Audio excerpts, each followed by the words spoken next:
Welcome back to the channel. We're doing the Heads and Volleys Premier League Awards of the season for the 2022-23 season. Let's get stuck into it. Right, we're going over our 10 categories then. Let's kick things off with the Overachievers of the season. For me, I got Newcastle. Overachievers? Yeah, okay. I think finished 11th last season, and I appreciate they brought a lot of players, but I don't think they signed anyone where you were like, okay, yeah, they're going to be challenging. So I think, hang on. a lot of people, I don't think they were going to, I don't think a lot of people thought they were going to get Champions League. A few people have said, I've heard this a few times, that they haven't spent big. They've actually spent money. They just... Yeah, but they spent roughly the equivalent of a lot of the other teams. How much is that cost, though? Alone? About 40 million. That's 65. Well, Richarlison cost 60 million. Yeah, no, I'm not saying that they haven't done really well. They haven't gone out, and the amount of money they have, that's what I'm saying. The amount of money they have. You think they haven't spent money, but they have. No, I'm not saying they haven't spent money, but they haven't spent the likes. I mean, even on their... Before the season kicked off, their signings, you look at that team on paper, there's no way, I don't care who you are. Of course you don't. No one looked at that team and was like, they're finishing top four this season. I'm not saying that they can't be your overachievers. I'm just pointing out that they've probably spent more money than you think. No, they definitely did. I think they spent like high 100, like 150, 180, probably around that figure. But then a lot of other teams did. Nottingham Forest did, Spurs did, Chelsea, $500 million. That's what I mean. We should know the figures before we start. No, but honestly, I think for me, they're my overachievers. But we spoke about it last week. You could have a number of teams for this. And I've got an idea in mind who you've gone for. But I mean, yeah, for me, it's Newcastle. Champions League football, mate. I appreciate, obviously, a little bit of luck that Liverpool, Chelsea and Spurs have all had pretty bad seasons. So it's probably helped out. But yeah, for me, Newcastle. I can't argue with it. Like they've massively overachieved, like you say. Yeah, they're a couple of seasons ahead of in the plan, aren't they? Really? Well, yeah. So no, yeah, I can't knock it. And they got to a cup final. Yeah, no, great season. So, unbelievable season. Yeah. Do you want mine then? Have you got any honourable mention?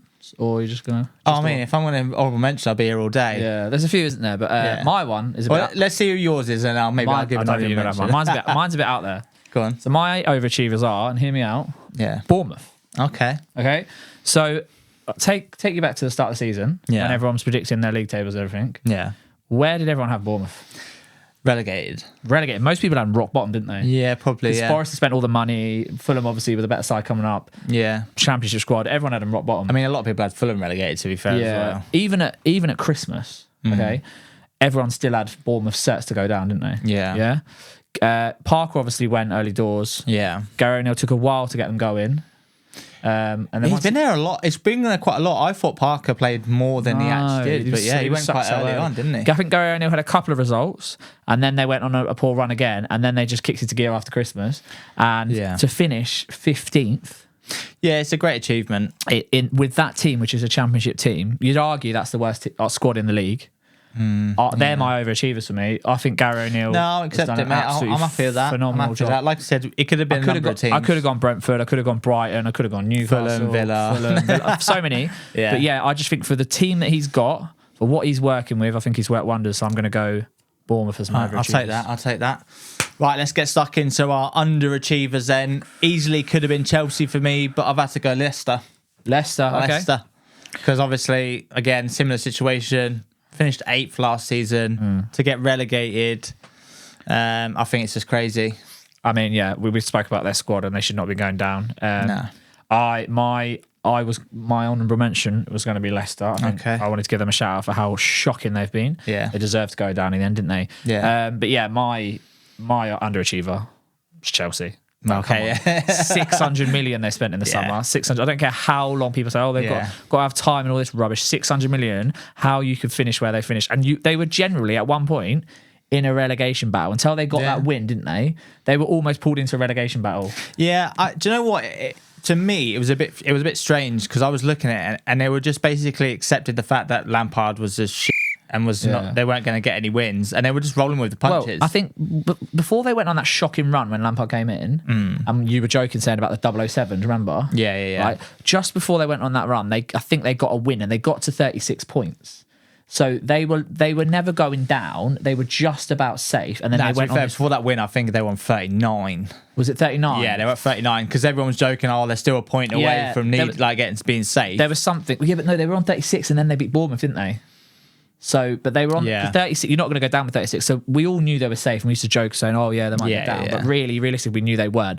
But to be that close to relegation fight, after spending that money, and even before they spent that money, they spent a lot in the summer. I think that gets sort of lost a bit. That they spent a ton of money in January, but then they spent a lot in the summer as well. Oh yeah, they probably spent. Like you think Tuchel's there? Yeah, what'd they get? They won the Champions League last season. They bring in Sterling, Koulibaly. Cucurella. Yeah, that was just in the summer. So how much was that? That was like 250 plus, probably. Wasn't it? Easy. So they probably spent like about 800 million, nearly a billion a season, mate. To finish. Where did they finish in the end? It's 11th, wasn't it? It's 11th, 12th. Shocking. Absolutely underachievers for me. Absolutely. Yeah, no. If it weren't for Leicester, they would. Well, to be fair, like I said, it could have easily been Chelsea. But I think we can both agree Leicester, Chelsea. Underachievers. Shocking, honestly. Right, let's get into our player of the season then. We spoke about it, it's player of the season. That isn't Erling Haaland. Yeah, obviously it would be him, but... just to make it interesting, we've done it without Erling Haaland. Do you want to give me yours then? Yeah, so mine's Harry Kane. Oh, well, same. Is it a shock? I think it's been a phenomenal season. To hit 30 goals and not get the golden boot is crazy. In a poor Spurs team as well. Exactly, and I just think that his all-round game and the way he brings others into play, he's not got that many assists this season. But I think he's got 5 or 6 still. But his all-round game, bringing others into play, some of the passes he his passing range. He just pings the ball and then he gets on the end of it. Yeah, he's been absolutely phenomenal. If it wasn't for if Haaland wasn't in the Prem this year, everyone would be raving about Harry Kane and how good he is. Probably the best striker in the world. So yeah, it has to be him for me. We're just lucky that we've got 2 in the Prem that are both phenomenal. Yeah, Kane much more all-rounder for me, an all-round player. 100%. I mean, Haaland's your out and out like animal striker. He's just a fox in the box. But Kane, like you said, he's an all-round. You could drop him back. You could play centre mid. Yeah, 100%. He does play CDM. Yes, I mean, I've seen him throwing his body on the line in our box. Yeah, he gets first headers on corners. But yeah, I wanted to quickly. I'd done a bit of research into Kane because obviously I remember throughout the season there was the odd record being broken here and there, and I looked into it, and I'm going to list off Kane's records that he broke this season. So all-time Tottenham goal scorer. Yeah. Level all-time England top goal scorer. All-time England tournament goal scorer. Broke 200 Premier League goals. Second all-time Premier League goal scorer. Most wrong-footed goals in the Premier League history. Most away goals in the Premier League history. Most headed goals in a Premier League season. Most matches scored in a Premier League season. And most goals on Boxing Day and the final day of the Premier League season. Nice. What an absolute beast. Let's go into our surprise of the season then for teams. Mine is Fulham. Yeah. Newly promoted team. Obviously, like we were saying a little bit earlier, I think they've had a great season. A lot of people had them touted to go down and get relegated. So, yeah, and I think Marco Silva's done an absolute tremendous job there. They were never, ever in trouble. No, not at all. They fill out the box. Flew out the box, yeah. Hit the ground running. I mean, Mitrovic was banging in goals for fun. A lot of people were sort of piling on him, saying that he can't do it in the Prem. He's absolutely smashed it. Yeah, I refused to put him in my fantasy team when he was smashing goals. I thought he's going to stop. They're going to go down here. Yeah, it's always your problem, mate. Just kept going on. That's why you don't win. But yeah, Fulham for me, surprise of the season. Yeah. Who's yours? Mine's Leicester. Leicester for going down, yeah. Does that count? I thought we'd surprise being is in a good sense. No, why? Who said okay, yeah, that's true. Surprise, however you want us to take it, I guess. So the Leicester finished 8th last season, didn't they? Yeah. They were knocking on the door for Champions League a couple of seasons previous to that. Finished 5th 2 seasons in a row before that. Yeah. Won an FA Cup. And then from that to getting relegated, I think it's absolute madness. Yeah, it is.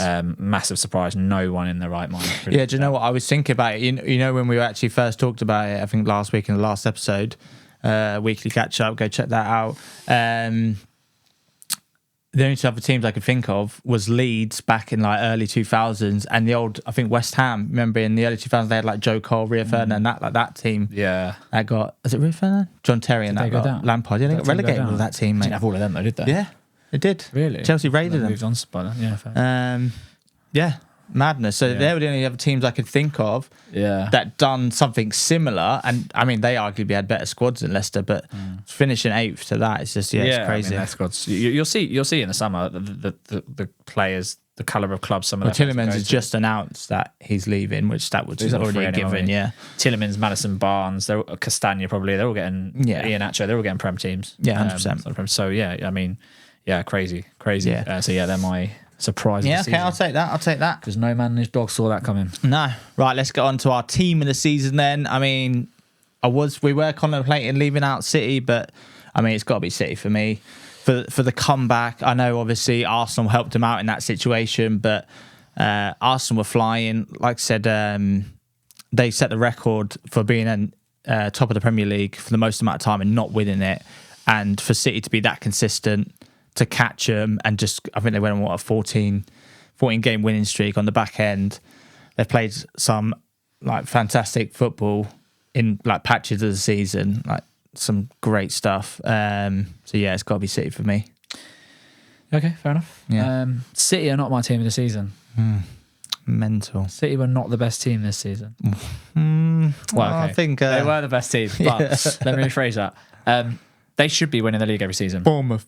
No, listen, hear me out. They should be winning the league every season, okay? Yeah. And they do win the league every season. That's why I thought maybe we go without. Chelsea, Liverpool were obviously below par. Man United. Arsenal gave them a run for their money, but then Arsenal just weren't good enough, okay? So they had a free run at the league in the end. They're expected to win it. They didn't have a real challenge, did well, they? You piqued my interest. Where are you going with this? So my team this season is Newcastle. Okay. Because they have finished third when no one expected them to. They didn't finish third, they finished fourth. Thanks for that. They finished fourth when no one expected them to. So yeah, I think that performance, unbelievable. Yeah. Like I said, City won the league, but they're expected to. They are the best team. They've got the best players. Okay? Yeah, I'll give you that. If they'd had a real challenge, if it was Liverpool last year or Chelsea when they're at their best, then fair enough. But they've gone and beat an Arsenal side that wasn't ready to challenge. Yeah, I mean, considering I think they got pipped off towards the back end, but considering that defence was just rock solid for the 3/4 of the season, I think towards the end they're still good. I can't remember. I think Man United might have overtaken them or City. I can't remember now, but that defence was rock solid. I mean, they were giving every team a run for their money. They pulled us apart and probably one of the most embarrassing performances in 20 minutes, scoring 5 goals. They've been a great team. I'll give you that. I mean, obviously Arsenal and United finish above them, so it's a bit of a silly one. But but again, they finished 11th last season, like you say. With the teams around them, they're expected to be higher. Maybe Arsenal, you could give, because they finished fifth last season, but they're still Champions League. It's the first time Newcastle have been, in the running for years and years and years and years in my lifetime, really. So fair play. I mean, United finished third. They should be finishing third minimum with the money they spend in the size of the club. So, for me, Newcastle. Okay, I'll give you that. My team of the season. I'll take that. Right, let's get into our young player of the season then, under 21. Mine is... Or do you give me yours first? You give me yours first. All right, my one is Saka. Flipping hell, so's mine. I mean, he's had a great season. There was a couple. I had to Google how old see if he was still under 21. He's 21, isn't he? So I mean... I look at it as well. I know it's not the point of it, player of the season, but he's been doing this for the last couple of seasons now, improving year on year. And what has he got? I think he's got 14 goals and 11 assists this season. And he's played every single game. Yeah, and I'm pretty sure he played every single game last season as well. Yeah, he's their best player. He's their most important player. He's they can't drop him. They've got no one to come in for it. He's a bit like Salah for us. You can't. Yeah. There's no one else to come in because it's such a drop off. But yeah, to have that sort of weight on his shoulders. At such a young age, especially to come back after like the miss in the pen, miss and stuff, to come back like some players that could have. I mean, just really from an English point of view as well, you look at players like Phil Foden and stuff like that. They're not playing week in, week out. No. I think Phil's probably got the ability to be doing that. He should probably be. But the fact that Saka's been doing it week in, week out, performs week in, week out. I mean, that's the thing. It's the consistency. Really. Yeah, you can give him a little slip for that West Ham penalty miss. It just happens, doesn't it? But Saka for me. Yeah, 100% agree. Okay. Happy days. Shout out to Martinelli as well. I think he was. Yeah, he's had a great season as well. Yeah. Really, really big for Arsenal. Top player. But Saka just edged it for me. Yeah, same. I mean, you could have had Saliba as well. Just stick with Arsenal. Yeah, 100%. Right, let's get into... Oh, nice cut, mate. Thanks, mate. Oh, just whilst he's got it out, fresh merch. It's in the description below. If you fancy my tea hasn't arrived picking some bits up. Drawstring bags if you fancy it. Yeah, some aprons and stuff. Aprons for barbecues. Summer's coming, get your aprons for the barbecues. So you look the part. That's it. Heads and volleys. That's it. Naked chef and all that. Yeah. Right, let's get into the manager of the season then. I'm going to kick things off then. Unai Emery. I know technically isn't a full season, but dragged them out, literally a relegation battle. Gerrard had them like fighting for their lives, and then he's come in, got them European football for the first time in God knows how long, finishing 7th. Absolutely great job. I mean, across the board, I mean, before he came in, you could look at the team and be like, yeah, it's a bang average team. It's not too bad. He's got some of them players, Watkins, Ramsey, Louise, McGinn, Mings. Mings looks like a I mean, Martinez was already decent. But yeah, he's just got them all, he's taken them to a different level. Oh, yeah, no, he's been class. So yeah, for me, it's got to be Unai Emery. I mean, it's such a short space of time what he's done as well. If you think when under Gerrard, they were losing every week. Yeah. They must be in the relegation zone. They were a team that you were like, yes, got Villa next week. They can't have been far off it. They were bottom of the league, I think. And Emery's just come in and he's just turned them into European team now. Yeah. It's crazy. So literally changed them around. Yeah, it just shows you how important a manager can be to a team. Like they already had them players. It's not like he come in and brought 4 players with him or whatever. And he's no, they're not his players. He inherited them. That's what I'm saying. No, yeah, unbelievable. No, coached them properly. No, I like that. I rate that. Yeah, he'd be my number 2 probably. Okay. The reason I've not gone for him and I've gone for my boy Gary O'Neill, is because you look at the team, you look at the quality Villa have, I mean, they had Coutinho at the start of the season, who was, his Coutinho has absolutely been an unbelievable play. He came in, you thought, oh, he's still got it when they had him on loan. They've got Watkins, they've got. I mean, I don't think Ramsey Emery really played Coutinho. Did you not? I'll give you. Do you know what? I'll give you for Gary the fact that I might be wrong in saying this, but it's his first manager's job, isn't it? So the fact he's done that. I mean, Emery's got experience. He hasn't brought any players in. Marco Silva's got experience. Yeah. Eddie Howe's got experience. Who's Gary O'Neill brought in? Who did he sign? Did he sign anyone in January? No, nothing that rings off the top of my head. That's just pure coaching. Like he's lifted that team and he's got them from worst team in division to staying up in 15th place. They didn't just stand up with their skin in their teeth. Stay up. I don't know if they were the worst team in the division though. Who was worse? Well, Leeds. No, see, come on. No one said that. I'll give you that. That team's a championship. I mean, they were one of. I don't think you could have at that point in time. I don't think you could have had any sort of difference between Southampton, Bournemouth, Forest. No one expected Southampton to be this bad. No, well, I don't know. I had a little inkling at the start of the season that when they had all them youngsters that they weren't going to go great. Forest at 108 million. Element of hindsight, mate. In that Bournemouth team, okay? Yeah. You've got to be honest now because you're what's the word? I don't know. Your opinion on this could, that's not the right thing, what that'll do. Yeah. Your opinion on their squad would have changed because of how well they've done. Yeah, possibly. Before the start of the season, not now. No, they were. How many of those players did you think were Premier League quality? Let me think about it. No one. Good honesty. 15th they came. They were safe with 3 games to go. It's crazy. It's unbelievable. So I've got to give it to him. Like I said, I'll take it. I'll take it. Yeah, it's Bournemouth. That's just how much I rated them. 4 heads and volleys trophies at this point. I could have said Brighton. I could have said, this is the right manager. De Zerbi. I could have said, what's his name? Emery. I could have even said Frank at Brentford. They've been unbelievable. Fulham manager. I thought you were talking about Frank Lampard. Yeah. He deserves to get never get a job in his life. I could have said thingy at Fulham, couldn't I? Yeah. True. So they were the easy cop outs, but I just think the job O'Neill's done at Bournemouth. No, he's done a great job. He's done a great job. Signing the season then obviously has to be Haaland. For everything he's done, we've waxed lyricals about him all season. But I wanted to give a little honourable mention this because again, similar to. Can I guess who it's going to be? Go on. I bet you won't. I bet I will. Is your honourable mention Richarlison? No, definitely not. Far from it. My honourable mention, and I feel a little bit bad because when we did, what did we do? Top 5 flops. No, signings of the season. Yeah, you didn't have him in. Yeah, I had him in my honourable mentions, and I feel really bad for it because I feel like.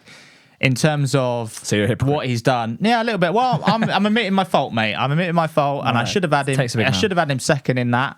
Had him as an honorable mention. I gave some waffle story about because he'd had a couple of red cards and missed a few games. But I think it is. Hang on, it's Casemiro. Okay. I think, especially towards his back end, he's been banging in goals as well. He's just been class all season. And for the fact that a lot of people, including us, we shout on it a little bit and was like, nah. He's washed. He's not going to be good enough. Why have they spent all that money on him? He's literally been the linchpin in that United midfield. You love the linchpin, mate. Need to get on the t-shirt. The linchpin. He's been super. Yeah, he's been class for him. Made a massive difference. So for me, alongside obviously Haaland winning it, but Casemiro with a cheeky little underhand second position. Yeah, about that. What about you then? Haaland? Haaland, didn't I? Okay. No honourable mention for me? Sven Botman up there. Okay. You know how much I rate Jesus. And I mean, I was about to say Jesus was your second pick. So you know how much I rate him, and stick to your guns. Especially Should be Jesus, surely. The first start of the season, the first half of the season, he was superb. And I think he was massive for them, mate. I think he got the same amount of goals as Nunes. He was out. Sick. He was out for 5 months. I'm joking. But yeah, he got the ball rolling, and then. Yeah, so I'd give him a shout out, but yeah, no, it's Haaland, isn't it? No. Yeah, that's fine. I'll accept your Casemiro's a good shout, though. I just thought I wanted to give him a little one because I thought it was obviously both going to be Haaland. Right, let's get on to our moment of the season then. Go on then, hit me up. What was your moment? My moment of the season was... Moment of the season? Hang on. All right, I'll give you my moment then. So my moment of the season, a little bit close to home, but my moment is when Conte's interview... after the Southampton draw, absolutely tore the club and all the players a new one, just so he could get his basically get fired essentially. That was, I think, for Spurs that was a big moment. You enjoyed that one, did you? No, I hated it. My moment of the season is this. We spoke about this a bit recently, actually. Is the moment I think Arsenal lost the league. Okay, yeah, that's a good moment. That's a good moment. No, but I'm going to tell you the exact moment now. Go on. It's when they drew with Southampton. So my moment is when they lost that game. I think it was already going before that. No, but it wasn't, though. They lost their heads in the Liverpool game. But Liverpool literally lost their heads. It was still in their hands going into Southampton. Yeah, but they lost their heads. But it doesn't matter. If they'd won against Southampton, it still would have been in their control. As soon as they drew with Southampton, they had to beat City, and we knew it wasn't going to happen. They didn't still have to beat City. If they went and lost 2 games after that as well. If they beat Southampton, yeah, but that's when. No, I'll give you that. Yeah, I'll give you that. But personally, I think it's the Liverpool game. And then they went and drew to West Ham as well. I don't, because that was before. No. Yeah, if West Ham was first and then Liverpool. No, it was Liverpool. Liverpool's the first game. Are you sure? Liverpool, then West Ham, then Southampton. Okay, well, West Ham and Liverpool, you can excuse them. You can't excuse we've been over this. You can't excuse it, but they were winning 2-0 against Liverpool and they f***ed it up. They lost their heads all over the pitch. People talk about the whole Xhaka Trent situation. Yeah, that was probably the catalyst that kicked off the Liverpool fans. But after that, there was so many moments in that game where they were losing their heads and getting in faces and stuff. And then they'd done the same thing at West Ham. They were winning 2-0, up again. And then, Southampton, I'll give you that, but it weren't the Southampton. I don't think that was... I think the damage had already been done by that point. But, yeah, I like that moment. Yeah. It's a good moment. We'll bask in that moment. Yeah, we'll have to agree to disagree, because I think they could have come back from it because it was still in their hands. Yeah, they could have come back from it. I think they may have, but Southampton not beating them, that just killed them. Okay, I'll take it. Right, let's get on to our final one then. The funniest moments of the season. I got a cracker. I've got 3 for you.